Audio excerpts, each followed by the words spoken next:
semuanya, hari ini kita nggak cuma ngobrol soal media, tapi kita ngobrol soal kenapa kita begitu terikat dengannya. Pernah nggak kalian sadar kalau kalian buka TikTok pas lagi bete, atau kenapa kalian nonton film yang bikin kalian nangis, padahal tuh hidup kalian lagi berat juga situasinya.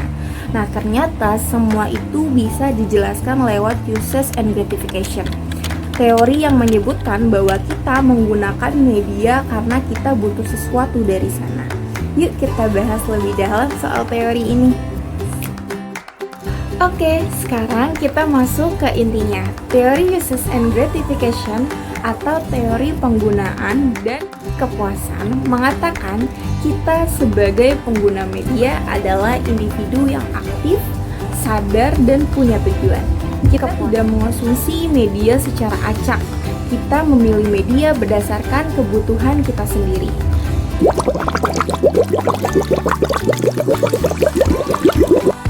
Tokoh penting dari teori ini adalah Elihu Cage bersama J.G. Blumberg dan Michael Garfage. Mereka melihat bahwa dalam dunia yang penuh dengan pesan dan konten, kita memilih media sebagaimana kita memilih alat untuk mencapai sesuatu. Nah, apa aja sih kebutuhan teori itu?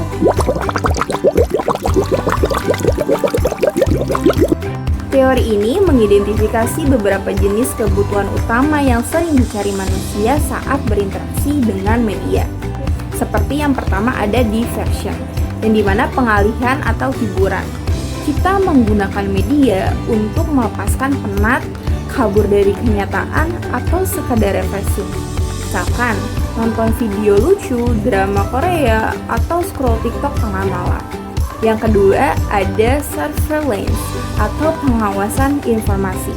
Media membantu kita tahu apa yang sedang terjadi. Kita tahu berita update, tren yang update, atau belajar dari podcast dan YouTube tutorial. Ketiga ada personal identity atau identitas diri, yang dimana media bisa memperkuat nilai dan jati diri kita. Contohnya saat kita follow konten parenting, self-growth, atau agama, karena kita ingin jadi versi diri kita yang lebih baik. Dan yang keempat ada social integration atau interaksi sosial, yang dimana kita merasa lebih nyambung dengan orang lain lewat media, kayak follow fandom bareng, komen di forum, atau sharing postingan yang kita rasa tuh gue banget gitu. Yang terakhir ada emotional release atau wishful thinking. Kita menangis nonton film, tersentuh sama iklan, atau bermimpi punya hidup kayak si vlogger. Media memberikan ruang bagi kita untuk menyalurkan emosi dan imajinasi. Nah, semua ini menjelaskan bahwa media itu bukan hanya soal informasi, tapi juga soal perasaan, soal eksistensi, dan soal hubungan kita dengan dunia dan dengan diri kita sendiri. Terus yang terakhir ada fenomena-fenomena sosial dengan media. Contohnya, coba lihat sekarang nih, banyak fenomena sosial yang terjadi dan media yang menjadi alat utama untuk penyebarannya. Seperti kampanye tentang kesehatan mental, video tentang kekerasan yang viral dan memicu aksi sosial. Lalu juga ada donasi online yang terkumpul hanya dari satu unggahan.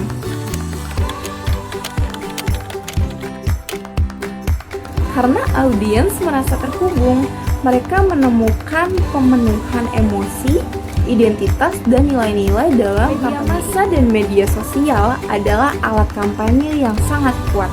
Tapi teori uses and gratification membuat kita sadar bahwa kampanye yang berhasil bukan hanya karena pesannya bagus, tapi karena pesan itu memenuhi kebutuhan psikologis audiensnya. Kalau pesan kampanye bisa bikin audiens merasa aku relate, terus aku merasa bagian dari diri ini sesuai prinsip hidupku, maka kampanye itu akan menyebar luas dan akan menggerakkan. Sekarang, coba kamu refleksi. Setiap kali kamu buka handphone, klik video, follow akun, atau share postingan, sebenarnya apa sih yang kamu cari? Kamu cari informasi, pelarian, koneksi, atau inspirasi? Teori uses and gratification mengingatkan kita bahwa kita sedang mencari sesuatu, dan media adalah alat bantu untuk memenuhi kebutuhan itu. Jadi, Kesimpulannya, kita bukan cuma pengguna media, kita adalah pencari, kita adalah pemilih, kita punya kendali. Gunakan media dengan sadar dan pilihlah konten yang memberi nilai dan jadilah bagian dari perubahan sosial yang bukan hanya viral tapi juga bermakna. Terima kasih sudah menonton video ini.